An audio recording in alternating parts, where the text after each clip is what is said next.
Yo, what's good with y'all, man? I got a crazy ass story for y'all. Crazy, man. Y'all know what I've been on the last few videos if you've been watching. You know what I've encountered, the problems I've been going through, and just how my whole state of mind has shifted. And I realized after today that that concluded. And it concluded as a chapter in my story. And I realized that what happened to me wasn't as horrible as it was made to seem. I mean, it was bad, but I realized that I took it that way is because my soul needed a problem to disassociate me from this matrix. It needed a reason to be so upsetting to me. It was a gauge. It was like I went through some family troubles, right? How I grew up affected my siblings, affected my parents. The decisions I've made, they've all affected people. And I see that at the root of all my problems. I've seen it. And I've seen it for what it was. And I know that only I can fix it. And I can fix it through healing and through healing others after I've healed myself. So after I've accepted all of my past, I realized that this was a fucking challenge. This was a challenge. I'm gonna try not to curse so much so I can appeal to the algorithm. But it was a challenge, man, and it drained me. And I realized it was draining me, and everything I was going through, the random body aches, I can't sleep, or I'm sleeping too much, the weight gain, my craving for protein, my wanting of this, of me getting negativity around like TV, around like people, around like me, just like conversations and this earthly third world shit just don't like slide with me anymore. The food I'm eating, I'm not craving the same things I used to. It's not depression. I realized that I was attached to the matrix in a huge way. And not only was I attached, my ego was attached. And I realized that my whole life I've lived in ego in terms of I, me, you, they. I've lived in pronouns rather human this, human that. I've lived a superficial and a planned life. Everything was calculated down to the last minuscule. Realized that everything was already meant to happen. These moments, I've had deja vu even through the pain. So I've experienced this shit already. I began to gain knowledge of my higher self, what he looks like, his disposition, where he is, how he feels about the pain I'm going through. And I realized that that's me.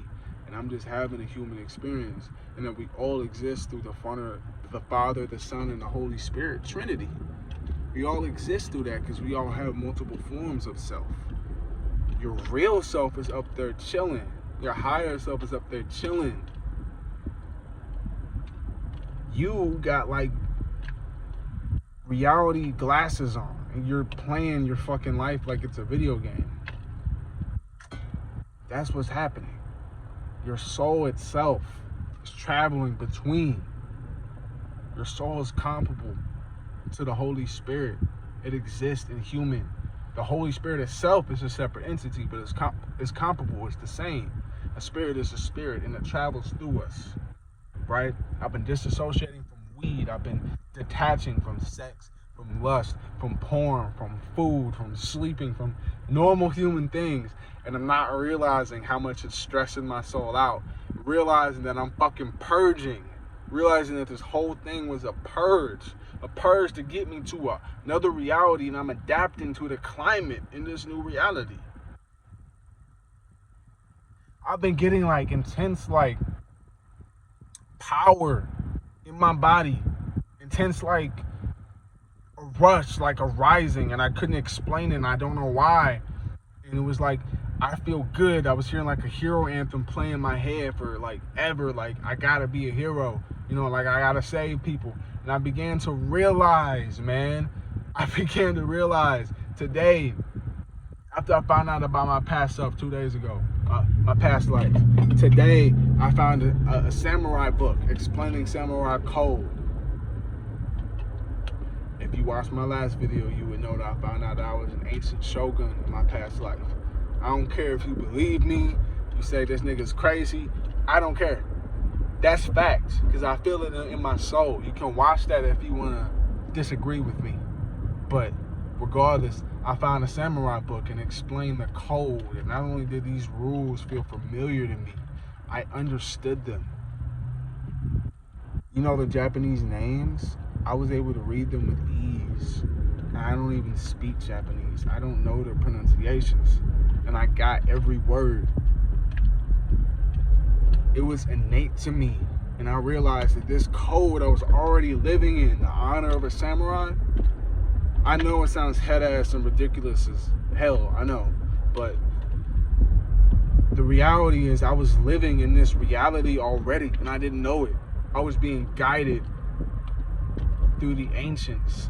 And I realized that my liking to people, musically, speakers, motivation, comics, everybody that had guidance, everybody that I learned from in this last year, all the books that I've read, all the work, all the hard work I put in, I realized that this year was the year of awakening. Everything needed to happen to align yourself to the reality. The people that are, the end of the world has started, but when the world like collapses, like when, you know, the economy is like gone and like, you know, all these things happen that were prophetic, when they like actually happen, people are gonna stay for the new world that we're making and some are gonna perish. And that's the reality. If you've been awoken, or you're going to be, you just don't know it yet, that's meant to happen. You're being awoken not to be aware of the changes in your reality. You're being awoken to change your reality. To change. We are meant to change. We were put here to experience. We were put here to make decisions. We were given consciousness. That's the greatest gift of humanity. Animals live a cyclical nature. They don't know anything but what they were programmed to do. They have feelings. They have empathy. They can feel pain. But they don't have the ability to command and talk and to do human things. We are the lords of this universe that we see. The stars in the sky, the trees, everything bows to our command. Everything. We were given this. Our reality is to create. My whole life, I've never felt like I've had a home. My whole life, I'm feeling home in myself. I'm feeling home in me. I'm making it. And it's because the Alua allows me to. The Alua / Lord allows me to. Anyway, what I've met today, the person that I've met, I was just doing my job and I rode up to this station at the job. And I saw this dude, and nothing really stood out to me, you know, just the average person.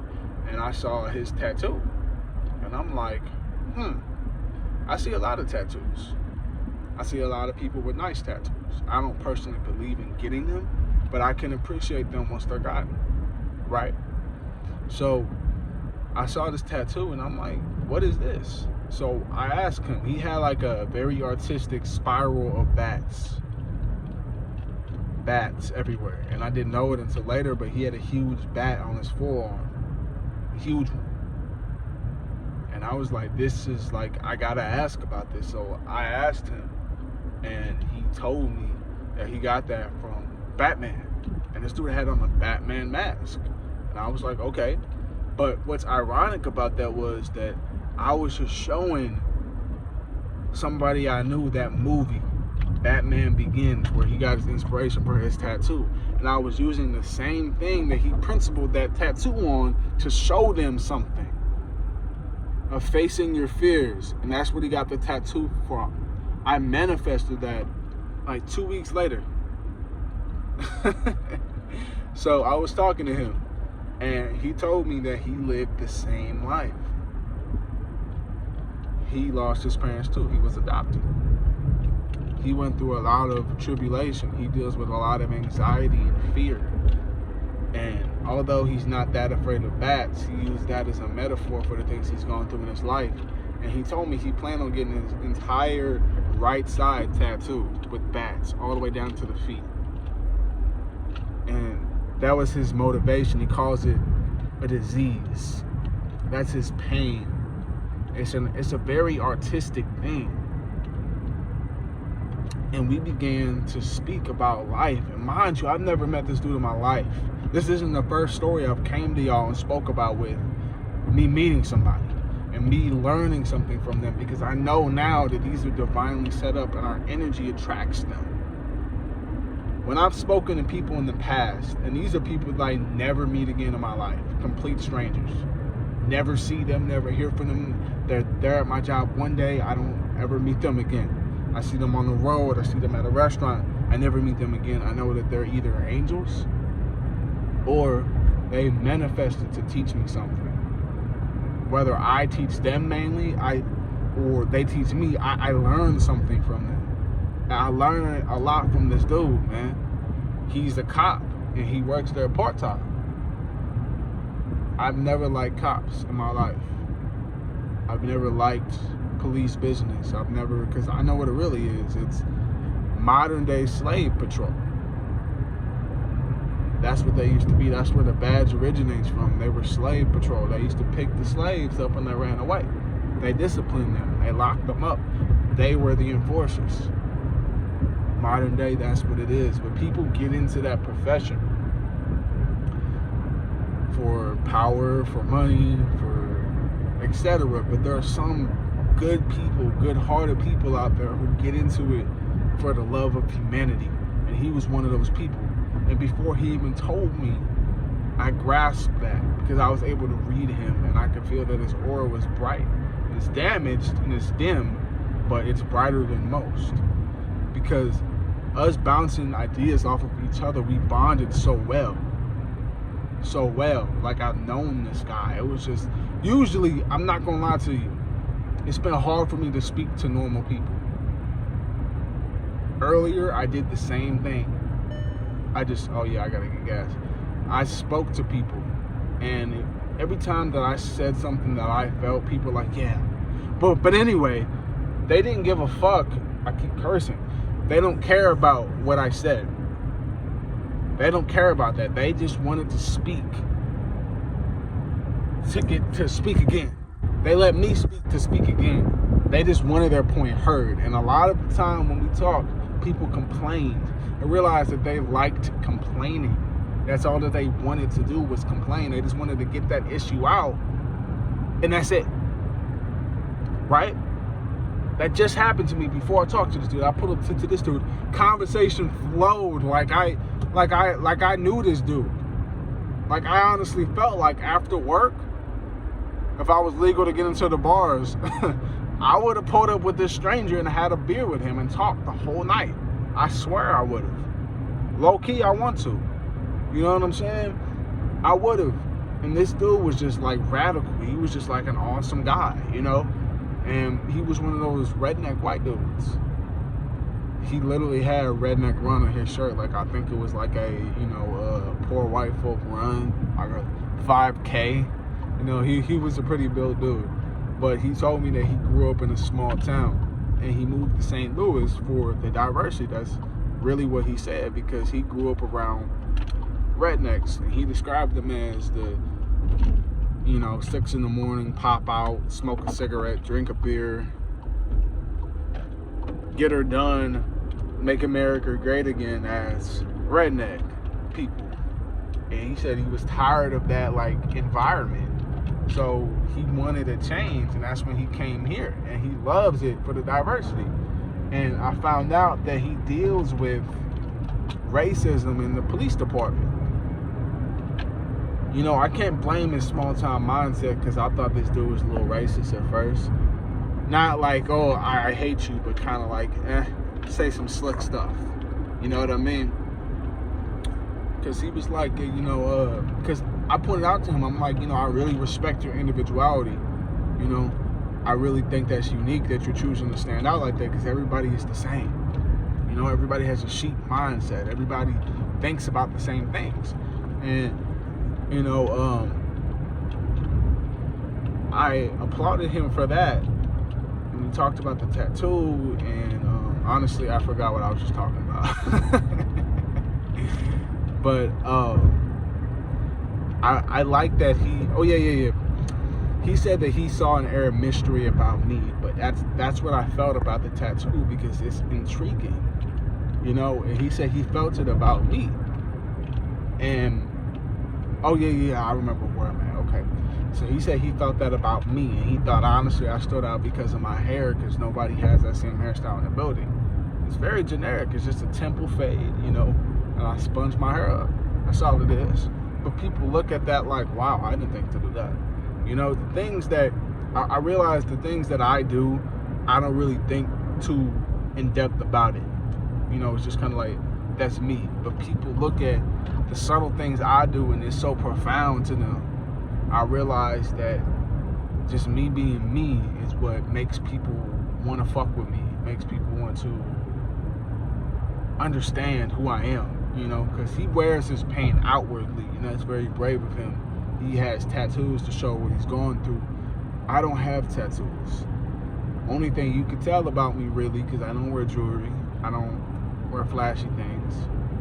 You look at me and say, wow, I like his shirt. Wow, his shirt says this about him. He likes rap or whatever, but people don't know my story, and I think that's what draws people to me, is because my presence is that of like nothing is wrong with me, or I'm not going through this or that, or he seems so in control.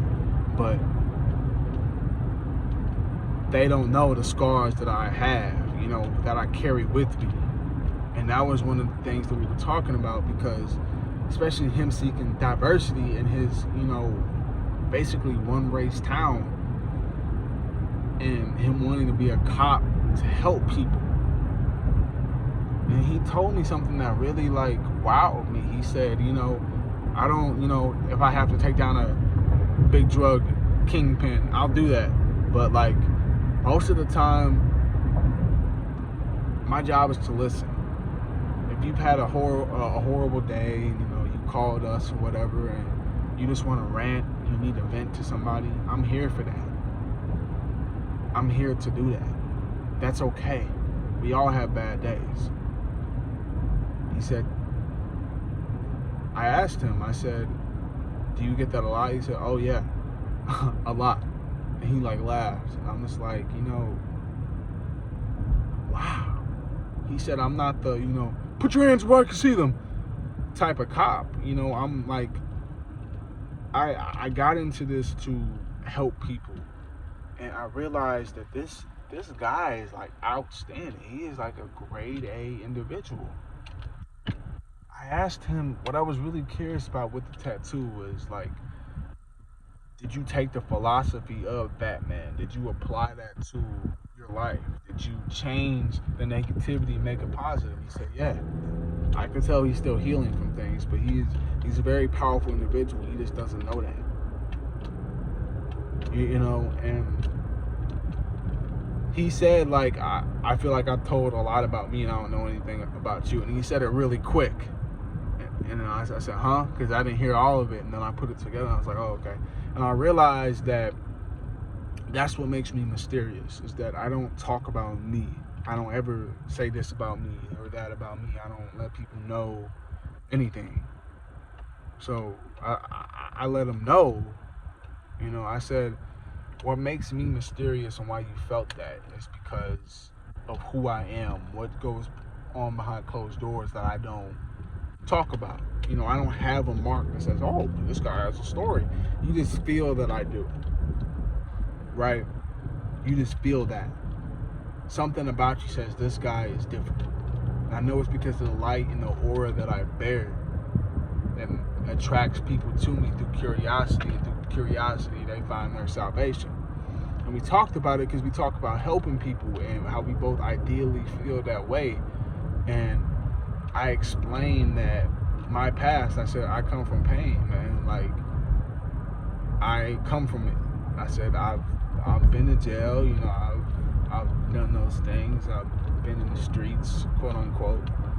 I've gone through trials, you know, but pain brings wisdom. Wisdom brings success.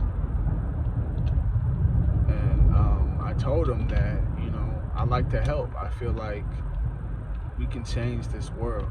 Because he was applauding me. He's like, wow, you are like a very, you know, upright man. You are a very awesome, you're a very awesome character. You know, I'll take the praise. I don't mind it. I'm not trying to run from the praise. I'll take it. You know what I'm saying? But I was like, I shouldn't have to lead everybody. That's what I feel like. Man, we just don't know our own power. You know, and then briefly we went over to policeness because I asked him why did he want to be a cop. He told me he wanted to help. And I could sense that there was shame in that. Like he loves being a cop for his reason, but he doesn't like what comes with it. It's kind of like being black. Like I love being black, but I don't like that people want to kill me, that people hate me, you know. And it's the same thing, you know. I feel like a lot of police officers are starting to feel what racism feels like, and that kind of made me happy. Not that you get to taste your own medicine, but that people can feel that what black people feel all the time. And he was amazed that I didn't hate the police because it was a touchy subject for him. And he said, you know, like, I try not to talk about it because people, you know. I said, that's something that you're passionate about. He said, yeah, I am, a lot. I said, you shouldn't have to hide that. And he said, yeah, but people, you know, they just feel this way about it. And I was like, basically, the hell with what people say, man. Like, you got to make your own choices, dog. You got to, like, I never understood that. Like, I said, like, that's why I told him I've been to jail. Like, I've been to jail, man. I've seen bad cops. I've been held at gunpoint before. You know what I'm saying? I've been in those situations. And I've also seen great fucking police officers. I've seen some amazing human beings. I said, like, I don't agree with the system. I don't agree with the police system. But I agree with people. And I gave him the example. I said, my supervisor came down and told me, because, you know, I wasn't doing my job. I was talking. But I said, if he said, you're not doing your job, I said, I'm not going to be mad at him or call him an asshole because he's trying to protect his ass. You know, like, he has a job to do. His job is to make sure I work. Like, I can't be mad at him for something I did or for doing his job, you know? And I was like, so I can't blame you for what, you know, that cop did over there. I can't blame you for what happened 10 years ago. It's not your fault. I said, it's like racism. Why the hell am I going to hate you because of what somebody else did? I said, I'm mixed, dog. Like, my mom's white, my dad's black. Like, they didn't raise me like that. They date who they want to, but my grandparents didn't agree with it. They didn't like white people and they didn't like black people. You know, but it doesn't matter. Like, I wasn't raised that way, you know, and he was just in awe with everything I was saying. And he was just like looking at me like in a way of like admiration. Like, wow, I really respect you. And he kept saying, like, you know, we need more men like you. We need more men like you. You need to keep that mindset. We need more men like you. I was like, dude, like, it doesn't need to be like me. We just need men, period. We need men to lead themselves. That's when I told him. I said, look, man, I've been through a lot of shit, dog. The scars that I wear are internal. You wear yours external. And that's an amazing thing. That takes a lot more courage, I feel like, than what I do. But you wear your scars outward. I keep mine in. And I realized that in that darkness that nobody was coming to save me. Nobody was going to pick me up. Nobody was going to, oh, I'm sorry you went through that. Nobody gives a fuck. Nobody cares about you, dog. Nobody cares, man. Nobody cares how you feel. Nobody cares about the day you had today. Nobody cares about what you went through when you were 12. Nobody cares about you at all. Once I finally got that through my head and I stopped seeking people's approval, I realized that only I can save me. Only I can pick myself up from the ashes. I was not going to die a drug addict loser. I wasn't going to die in poverty. I wasn't going to die homeless, broken, loser-like. I wasn't going to die in misery. Once I picked myself up and I became that hero, everything I wanted in a man, I became. Everything I looked for in a father figure, I became. I am my own father figure. I wasn't raised by a father. I wasn't raised by a man. I am the man that raised me. You know, that's something I pride myself on because that's something that people look up to. The strength that it takes. I know what I do, man. The strength that it takes to become me. Where people look up to me, you know, like you get into a certain point in your spiritual evolution where people begin to look up to you. Because not only have you taken to the words of Scripture, but you're living them. You've become anointed. Your life is a story. Gee, everybody should feel this way. Your life is a story. You have something to tell. It doesn't matter if you took 9 gunshots to the head. It doesn't matter if you sold a brick, if you parents were together or not. You have a story and somebody's going to listen to you and you tell your story in the way that you need to. It doesn't have to be a rap album. It doesn't have to be a YouTube video. It doesn't have to be a book either. You pick how you want to tell your story. He chooses to tell his story through marks on his body and through his police work. He makes a difference in listening to stories and rescuing people from personal trauma. He said, I'm a counselor when I'm out there. That's what it is. That's what made me realize that on this day, why it's one of the greatest days that ever happened to me, that everything that I've learned today, a lot of great things happened to me. It was just an amazing day. Why this day was so amazing and so deep for me is because I realized that I'm evolving. Today I have evolved and I am becoming the man I'm going to be for the rest of my life, spiritually. I know the code I must abide by. I know the rules set for me. I know my destiny. I know that I'm meant to lead people, that I'm meant to help, that my life path is selfless. I don't want to rap for the monetary value. I don't want to make these stories, these things that I tell you guys. I don't want to make that. I don't want to live this life for me. I want to live it for other people, because who was there when I was down? Nobody. Only I can save me. So when you realize only you can save you, but you find it, you find what you're looking for through me or through whoever, I realize that that's my destiny, man. Meant to lead society. When I've lived my selfless life, then I can be at peace. My mission is for you, it's not for me. Once you have realized this, what you do that benefits others, you have solved the mystery to life.